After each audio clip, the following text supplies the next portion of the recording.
Hey, it's Sylvie Stewart with the Elevation Home Sales Team at Realty One Group Mountain Desert, and today I'm with Claudine Tylak at the Flagstaff Public Library, and there's some really cool things that we're going to learn today. I am really excited about this conversation, so thanks so much for joining us. Yeah, thank you for having me. So can you explain a little bit about the library system in Flagstaff? I can. So we refer to it as the Flagstaff Public Library, but it's really the Flagstaff City, Coconino County Public Library. So it is a city-county system, and our services, we service the entire county. Oh my gosh. Yeah. That's amazing. So basically we have two local city libraries, which are the downtown library, or what some people refer to as the main library. Okay. And then the East Flagstaff Community Library, or EFCL, which is on 4th Street. So the downtown library is a larger library. Our collection is a little bit bigger, and we have reference services here with reference librarians. But the EFCL library is more of a community library, so it's a little bit smaller, and they do have an information desk, but it's not like a standard reference desk. They have lots of programming there, and we do here as well. So as a county library, we also need to service the entire county. So there are some outlying libraries, like in Tuba City, up at the Grand Canyon, and we have the county bookmobile that travels almost the entire county, making stops every month to give library services to people who live outside of the library or outside of the city. Cool. So like it parks in a different location and people can come. It does. Yeah, so it goes to Munns Park, for example. It goes up to the north rim of the Grand Canyon. That's still part of Coconino County because, of course, the county is the second largest county in the country in terms of area. Yeah. So it makes some stops at some reservation communities. So it's a big job doing that. I have no idea. It actually. And it goes to the assisted living facilities here in town also. And our bookmobile librarian actually plans some really wonderful like programming events, like educational and entertainment programs for those folks that live the communities there too. So it's perfect. Yeah. Like people will come here and say, "Oh, do you have this book?" We'll check, and they'll say, "Oh, can you check and see if it's at the other library on 4th Street?" Where it's the same collection. So when we're searching our collection, it's wherever it lives. So if somebody wants something that's there, we just bring it over here for them, or they can go there and pick it up. You can return any item at any library. You can check it out here, return it there. It all makes it back to where it's supposed to be. Oh, I didn't realize that. Does that even? I know we've taken advantage of the little theme boxes for books for kids. Can you do absolutely? That? Yeah, absolutely. We have a courier once a day. So if it ends up here, we just bring it back there. Those are great for summer. Just so you know. They are. So, what are some ways the library can help individuals and families save money for entertainment? Well, families can save a lot of money, like at least $1,000 a year on accessing the library for entertainment. We have a huge selection of DVDs. We always get all the new releases. We have just hundreds and hundreds of DVDs. So that's one way. We also have music CDs. If anybody uses CDs anymore, I'm not so sure. But they might be great for families in the car with kids.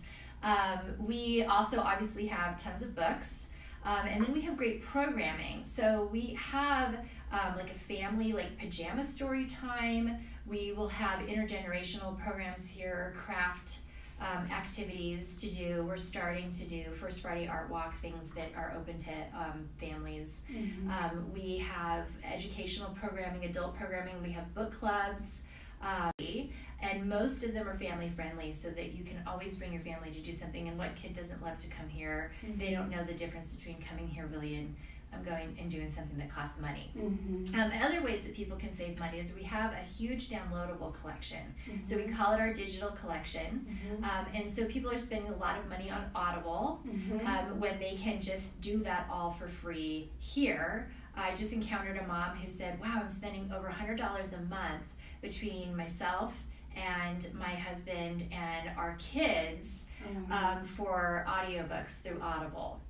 And so I told her about our services, and she immediately switched over because that's a huge savings. Yeah, absolutely. I just got it downloaded, and it's actually a really easy app to use too. Good. So I was impressed with how progressive you guys are. Perfect. And then which library services made the community be surprised to know about that are available in addition to kind of what you said? Some of the things that we're doing now that are outside of the library is Books and Brews, for example. So in the spring and summer months, we're actually going to every brewery, and we are creating pairing menus. So we'll find out what's on tap for that brewery, and we write really great descriptions of our books that maybe go along with the description of that beer. Oh, cute. And so people come, they read the pairing menu. We have all these books. We have the books that will feature in the pairing menus that they can check out. And then you can get a discount at the bar with your library card. So we're trying to coordinate more with businesses. A really fun thing we just did with the chocolate walk was that we offered a golden ticket in 10 of our chocolates. And then we're going to have an after hours escape room party here with pizza from Piscicletta for those winners. And we do have actually some after hours fun things to do for kids during the summertime, where they can come here late at night when the library's closed.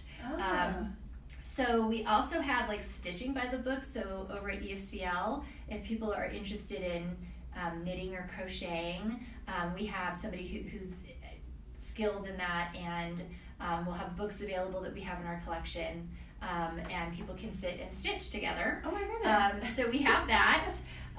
We also are doing a cookbook club. We have actually 4 book discussions, and one is online. One of them meets as a happy hour at a different bar, and it's for adults who love young adult fiction. So that's really fun. And the one we're doing with the cookbooks, you sign up for it, you check out a cookbook, pick a recipe, and then we all meet on one night, and everybody brings the food they've created, and then we talk about the food. Who doesn't like to talk about food? Right. And it really showcases our good cookbook collection. And we just have a really robust activities for kids. So at both libraries, we probably have more than 60 kids of all ages who end up at the libraries after school and just do homework, use the computers, or participate in our programs. At the East Flagstaff Community Libraries, they have programming for kids after school 4 out of 5 days of the week. So it's a lot. And then story times in the morning for kids, of course. Oh my gosh. The little ones. Yeah. That's amazing. I had no idea. A lot of that. So that's really cool. What other library resources are there in Flagstaff? So other library resources we have are the law library. Okay. And of course you can do things there like get things notarized for free, which is a really amazing service. People come here a lot wondering if we have a notary service, but we don't. But they have that there. You can also sign up for some free legal consultation. So that's a really amazing resources. The librarian there is really amazing, and she's also created all of these ready to go packets for a myriad of different legal things you might need to do. Name changes, divorce, custody things, things to do with the landlord, renting, things like that. We also, of course, have Klein Library. So if we don't have something here, we always check to see if they have it there, because with your Arizona ID, you can actually use the computers there and you can check out books. You can't check out media, but with an Arizona ID, you can actually check out books. And so that would be just like a driver's license, kind of, for example? Absolutely. Very interesting. So, and we have, here we have Chilton Auto Repair, so if people need to do an auto repair, we have the books, but we also have it all online. We have databases that the library pays for. So if you want to learn a new language or learn how to repair your car, get your GED. If your kid needs to do a report and we don't have the physical book here, we have databases that we pay for that are still primary source materials that kids can use to do their reports. If you need to do your U.S. citizenship preparation, we have all of that, or SAT. If you want to get a real estate license, we have all of that prep work on our databases for that. We also offer free technology and computer instruction that you can sign up with somebody one-on-one to learn how to use a computer, to do an online job application, to learn how to use the new iPad you got for Christmas. Oh my goodness. Job seekers can sign up for that too. We'll help with that. So it's a lot.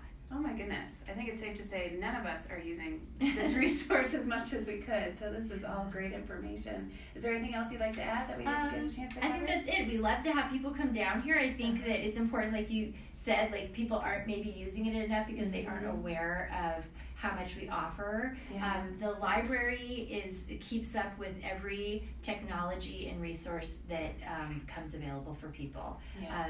The most important thing we do as librarians is keep our resources relevant. So even if you have a little doubt that we might not have something you need, try us, because more than likely we do. That's so cool. That's awesome. Well, thank you so much. Oh, and do you happen to know the number to the library that people can call? Yes, it is 928-213-2330 for the downtown library, and 213-2348 for the East Flagstaff Community Library. Perfect. And it's flagstaffpubliclibrary.org. Perfect. Excellent. Well, thank you so much. Thank you. Thanks for watching, you guys.